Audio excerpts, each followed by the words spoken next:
அபிஷேக் அவர்களோட சொத்து மதிப்பு எவ்வளவு அப்படிங்கிற செய்தி தான் இப்ப சோசியல் மீடியால ரொம்பவே வைரலா போய்க்கிட்டு இருக்கு. அத பத்தி தான் இந்த ஒரு வீடியோல நம்ம பார்க்க போறோம். சரிகமபால கலந்துக்கிட்டு ரசிகர்கள் மத்தியில மிகப்பெரிய ஒரு வரவேற்பு பெற்றிருக்கவங்க தான் அபிஷேகா. அண்ட் இந்த ஒரு சீசனோட ஐகானிக் ஸ்டாரா மாறிக்கிட்டு இருக்காங்க அப்படின்னு தான் சொல்லணும். தொடர்ந்து கிட்டத்தட்ட 5 வாரம் அவங்க பங்கு பெற்றிருக்காங்க. 5 வாரத்திலேயுமே அவங்க கோல்டன் ஷவர் வாங்கியிருக்காங்க. அண்ட் இது மட்டும் இல்லாம ரசிகர்கள் மத்தியில அவங்களுக்கு மிகப்பெரிய ஒரு ஆதரவு கிடைச்சு வந்துட்டு இருக்கு.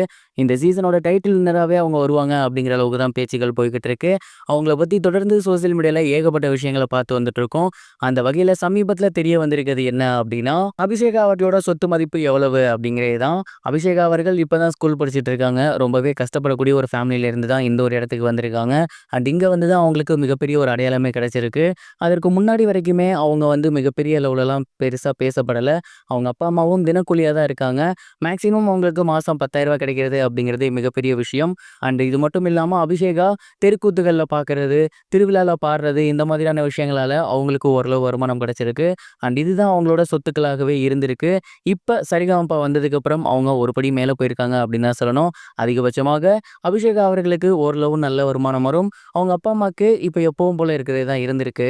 அண்ட் இவங்களோட சொத்து மதிப்பு அப்படிங்கிறது வருஷத்துக்கே கிட்டத்தட்ட ஒரு 2,50,000லேருந்து 3,00,000 ரொம்பவே ஆவரேஜா தான் இருக்கும். அத தாண்டி இருக்க போறது கிடையாது. அண்ட் இதுதான் அந்த பொண்ணோட சொத்து மதிப்பாக இருந்திருக்கு. அண்ட் இந்த ஒரு சீசன இன்னும் நல்லா பாடி, இன்னும் சூப்பர் எஃபிசியன்ட்டா கொண்டு போறாங்க அப்படின்னா, கண்டிப்பா இந்த சீசன்ல டைட்டில் அடிக்க அதிக வாய்ப்புகள் இருக்கு. இதன் மூலியமா அவங்களோட பொருளாதாரம் அப்படிங்கிறது அடுத்த கட்டத்துக்கு போகும். சரிகமபா நிகழ்ச்சியில எத்தனையோ பேர் கஷ்டப்பட்டு வந்திருக்காங்க.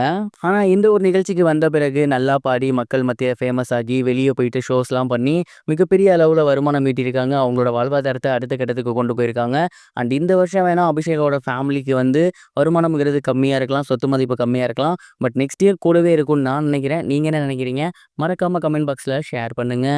இது ஒரு புறம் இருக்க, பிரபல நடிகரான விஜய் தேவரகொண்டா மற்றும் ராஷ்மிகா இவங்க 2 பேத்துக்கும் பிப்ரவரி 26 கல்யாணம் நடக்க போகுது.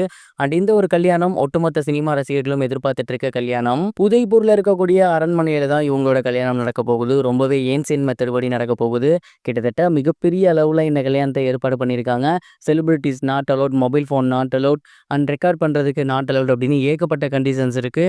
அண்ட் மிகப்பெரிய எதிர்பார்ப்போட இந்த கல்யாணம் இருந்துட்டு இருக்க நிலையில சமீப காலமா ஒரு சில விஷயங்கள் ரொம்ப ஃபேமஸ் ஆகிட்டு இருக்கு. கல்யாணத்துக்கு பேரு வைக்கிறது. அதாவது பையனோட பேரையும், பொண்ணோட பேரையும் சேர்த்து வச்சு அந்த மேரேஜுக்கு வைப்பாங்க. அப்படின்னா அந்த குழந்தைகளுக்கு வைப்பாங்க. அது ட்ரெண்டிங் ஆகிட்டு இருக்கு இல்லையா? அந்த வகையில விஜய் தேவரகொண்டா மற்றும் ராஷ்மிகா இவங்க 2 பேத்தோட கல்யாணத்துக்கு ஒரு பேர் வந்து இப்ப ரசிகர்கள் வச்சிருக்காங்க. அதுதான் விரோஷ். அண்ட் இந்த ஒரு பேரை தான் பார்த்தீங்கன்னா அவங்களுமே யூஸ் பண்றாங்க. அந்த ஒரு மேரேஜுக்கு. அண்ட் விரோஷ் மேரேஜ் அப்படிங்கிறது தான் இப்போ சோசியல் மீடியால ரொம்பவே ட்ரெண்டிங்கா போய்க்கிட்டு இருக்கு. இந்த ஒரு விஷயத்த பத்தி நீங்க என்ன நினைக்கிறீங்க? மறக்காம கமெண்ட் பாக்ஸ்ல ஷேர் பண்ணுங்க.